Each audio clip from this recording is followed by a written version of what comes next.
Testimony Sunday. A co-worker asked if I order some visors for his car. The delivery was supposed to come 1 week later, but it actually come early.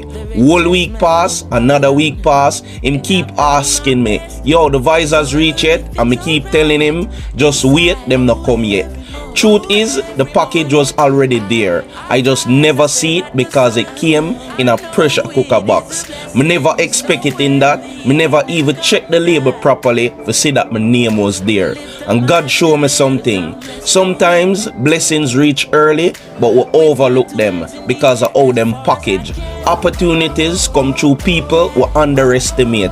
Help come through places we never expect.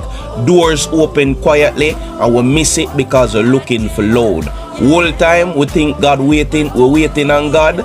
God a wait and we for pay attention. Hope this bless somebody today. That's how it go? You tell me. Big up yourself.